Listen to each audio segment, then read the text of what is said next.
Come vi immaginate un carcere minorile? Immagino che la maggior parte di voi non ci sia mai stato.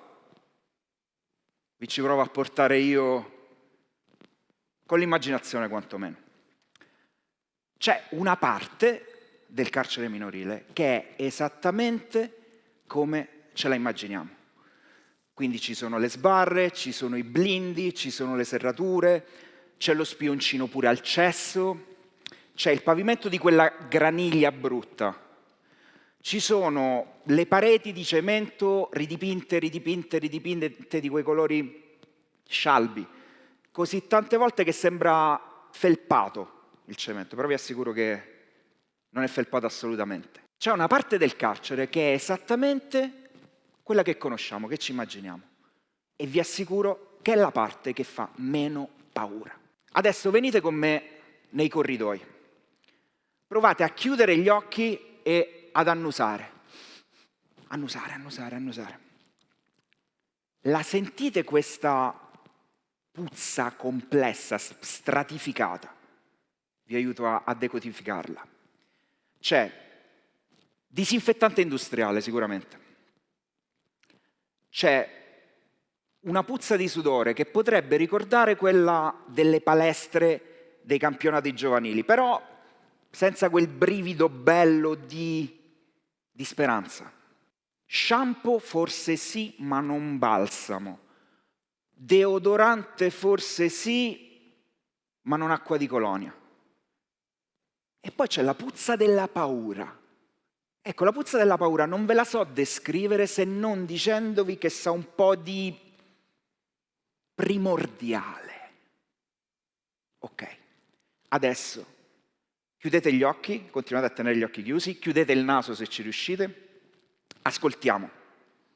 La chiave bella pesante, quella d'ottone, gira nel blindo, talac, non tlac, talac. C'è metallo dovunque in carcere, si sente il metallo scosso, metallo bussato, metallo percorso, metallo strisciato. E poi di nuovo la chiave gira nel blindo, talac. E poi ci sono i silenzi in carcere. I silenzi sono la parte più difficile da raccontarvi. I silenzi sono delle enormi parentesi graffe dove dentro c'è la rabbia, la frustrazione, i dubbi e ovviamente, e ancora una volta, la paura. Io sono 10 anni che provo a farmi spazio in queste parentesi graffe di silenzio con i miei laboratori nelle carceri minorili di rap e di poesia. Ogni volta che ne comincio uno c'è sempre la stessa scena. C'è un ragazzo che sta in disparte agli altri, no? Dandosi l'aria da ultracriminale, mi guarda così, come a dire non me ne fotte un cazzo di te, che già questo sarebbe discutibile perché la partecipazione ai miei laboratori è volontaria, quindi se non te ne fotte un cazzo di me te ne potevi stare in cella e il problema era risolto. Comunque, io non dico niente, lui non dice niente, andiamo avanti. Aspetta la pausa sigaretta, perché in carcere fumano tutti. Durante la pausa sigaretta, io non fumo, mi si avvicina con l'aria di chi mi vuole dare una coltellata. Per fortuna, la coltellata che mi dà è una coltellata di parole. Occhio che è una parola unica. Mi fa: mi aiuti a scrivere una canzone per la mia fidanzata che mi aspetta fuori? E poi aggiunge: però non lo deve sapere nessuno. E io chiaramente sorrido e prometto omertà. Ecco, vorrei prendere l'occasione di questo palco per ringraziare pubblicamente tutte le fidanzate o presunte tali dei ragazzi in carcere per avermi dato modo di bucare la rabbia, la frustrazione, la diffidenza, rese ancora più granitiche dal blindo e dalle sbarre alla finestra. Quindi che cosa succede? Io dico a questo ragazzo: ok, io ti aiuto, ma tu devi aiutare me. Dimmi qualcosa di questa ragazza. E lui mi dice: è bellissima. Gli dico: ok, è bellissima, ma quando vi siete conosciuti, che tempo faceva, dove vi siete dati il primo bacio, cosa ti aspetti da qua a 2 anni, a 5 anni con lei? Ecco, a questo punto, se io sono stato abbastanza bravo nell'accendere la miccia, la magia è fatta. Mi basta aiutare un po' questo ragazzo con la metrica, con le rime e la creatività viene fuori. Tutto qua. Bruce Lee diceva: io non faccio esperienza, io sono esperienza. Ecco, negli ultimi anni io ho deciso che voglio provare a non fare hip hop, ma ad essere hip hop. E il carcere puzza di hip hop esattamente come puzza di disinfettante industriale. Molte delle canzoni che vi piacciono, che conoscete a partire da Tupac, sono state scritte in carcere. E lasciando perdere i giganti, come Tupac, in questo esatto momento, in carcere, ci sono dei ragazzi che scrivono con la penna sul foglio delle rime, magari seguendo i consigli che gli ha dato uno scemo come me durante i laboratori. Ecco, il grande regalo che mi hanno fatto questi ragazzi, la grande opportunità che mi hanno dato, è stata quella di affrontare il processo creativo esattamente come loro. Ficcare le mani dentro il gomitolo di caos che abbiamo dentro, il gomitolo di rabbia, frustrazione, debolezza, fragilità, indifferenza e provare a tirare un filo e vedere dove mi porta questo filo. Vedere se mi porta fuori o se mi porta ancora più dentro al gomitolo. Vedere se lo scioglie il gomitolo o vedere se il filo piano piano si stringe ancora più forte intorno alle mie mani, come due manette. Ci sono delle catene fisiche, ovviamente, in carcere è drammaticamente attuale. Ci sono delle catene fisiche dalle quali è molto difficile liberarsi, ma anche con delle catene fisiche ai polsi esistono dei grimaldelli, dei piedi di porco, dei cacciaviti che ci aiutano a liberarci quantomeno delle nostre catene mentali. Grazie a quei ragazzi io ho scritto un libro che non credevo di poter scrivere e molte canzoni che non credevo di poter scrivere, fino a quando mi sono reso conto che ero io a vietarlo a me stesso. E voi, specialmente voi ragazzi, che cosa vi vietate di fare?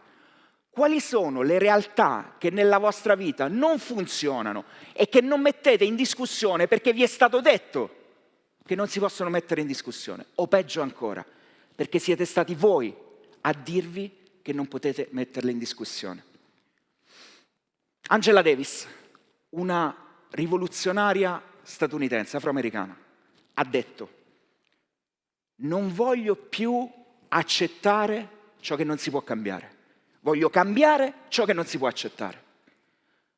Cosa tutti, non solo i ragazzi, tutti, cosa siamo disposti a non accettare più nella nostra realtà, in cui comunichiamo, nel modo in cui ci rapportiamo con una società che ancora nel 2021 tiene ragazzi e ragazze minorenni, adolescenti rinchiusi dietro sbarre fisiche e mentali?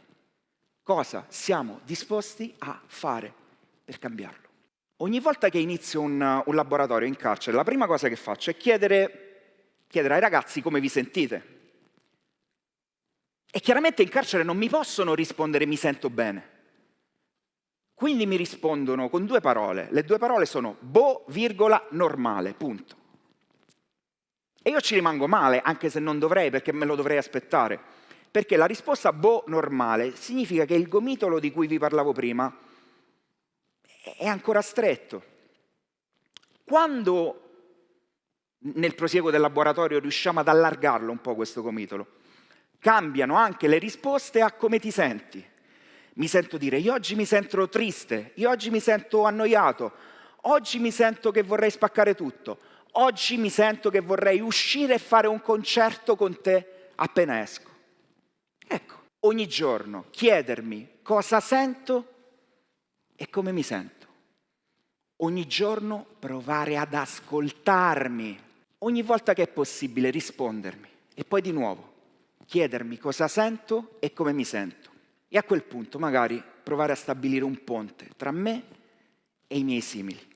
Non tutti voi farete gli scrittori e per fortuna non tutti voi farete i rapper, ma non fatevi mai togliere il privilegio di creare, il privilegio di ficcare la mano dentro il gomitolo, anche senza dover pubblicare, anche senza doverlo raccontare ad altri, anche solo per voi stessi. Questo è il gomitolo sciolto, questa è la creatività nata dal caos. E a conclusione del mio intervento vi vorrei far sentire un po' di versi che ho scritto che parlano più o meno di questa cosa. E fanno così. Qui niente che cambi col tempo, distanti, capendoci meno e parlando di più. E sono sincero, mi sembra che il cielo stasera abbia un tono sbagliato di blu. Vorrei bruciare le foto ricordo, il diario di bordo, la vela e il timone. Decostruire quell'ansia sottile che nelle mie rime rivela il tuo nome. Se mi togliessi le gioie più intense, le nubbidenze di assenze che accuso, ciò che mi manca e ciò che mi stanca, resterebbe un residuo confuso. Fossi poeta avrei dossi e difese, gli ossi di seppia e il flow di Pavese, ma mi si inceppa la penna appena s'accenna che in casa non c'è Sangiovese. Fossi cantante avrei voce importante, fossi politico un titolo in sé, fossi brigante gridavo adelante, chiedendo in prestito un sigaro al CE. Fossi chi sono, terrei questo suono al sicuro nell'incavo oscuro dei palmi, restituendolo al vento solo un momento, se è tempo di addormentarmi. Inchiostro, accompagna e condanna, a faccia di mostro e braccia di mamma. La noia che telecomanda ci priva del nostro e al suo posto dà dramma. I sogni hanno gli occhi di tigri e vecchie canzoni, prigioni e ospedale. Qui il tempo è dei giorni che passano pigri e lasciano in bocca il gusto del male.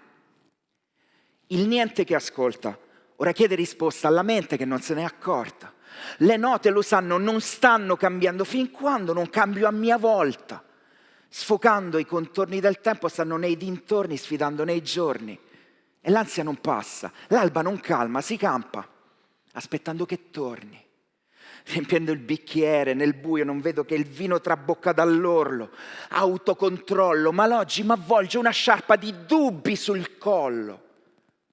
Vorrei che domani arrivasse, svuotarvi le tasche, strapparvi le maschere, musica soul nelle casse. Se solo accadesse potreste rinascere.